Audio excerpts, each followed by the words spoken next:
Hi all, welcome to mini vlog. ఇది mini vlog what I ate in a డేనో తెలియట్లేదు. నా day ఎలా ఉంటుందో చూపిస్తాను. మార్నింగ్ అయితే ఈరోజు గ్రీన్ పీస్ సూప్ చేసేస్తున్నాను. ఈ సూప్ రెసిపీ నేను ఆల్రెడీ పోస్ట్ చేశాను. తర్వాత రాగి జావా చేస్తూ ఉన్నాను. ఇది మా పిల్లలకి బాగా ఇష్టం. రాగి జావా కొంచెం బాగా తాగుతారు. ఈవినింగ్ టైంలో స్నాక్ చేయడానికి టైం ఉండట్లా, అందుకే మార్నింగే ఇలా సూపు రాగి జావా చేసేసాను అనుకోండి. ఈవినింగ్ తినడానికి తాగడానికి అలా బాగుంటుంది అనేసి ముందుగానే చేసేస్తున్నాను. బ్రేక్ఫాస్ట్కి అయితే బ్లాక్ రైస్ దోశ చేశాను. ఇది కూడా నేను ఆల్రెడీ బ్యాటర్ రెసిపీ షేర్ చేశాను. ఎంతమంది ట్రై చేశారు చెప్పండి. ఇందులోకి పీనట్ చట్నీ చేశాను అనమాట.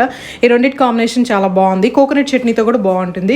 ఇంకా గ్రీన్ పీస్ సూప్ అయితే చాలా ఫాస్ట్గా అయిపోతుంది. ఇందులో ఒమేగా 3 ఫ్యాటీ యాసిడ్స్ ఉంటుంది, ఐరన్ ఉంటుంది, విటమిన్ ఏ, సీకే ఉంటుంది. తిన్న తర్వాత మా చిన్న బాబుకి ఏమో బాగా నిద్ర వచ్చేసింది దోశలు తిన్నాక.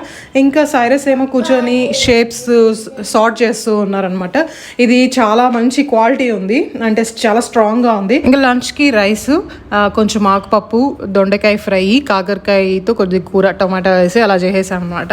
ఏదో మంచిగా తినేస్తున్నా. పిల్లలు తినేశారు. తర్వాత ఇంకా సడన్గా బయట వెళ్దాం అనుకున్నాము. నాకు చీజ్ కావాల్సిందిగా ఉంది. చీజ్ ఇంట్లో చేయడం వచ్చు, కానీ బేసిక్ చీజే వచ్చు.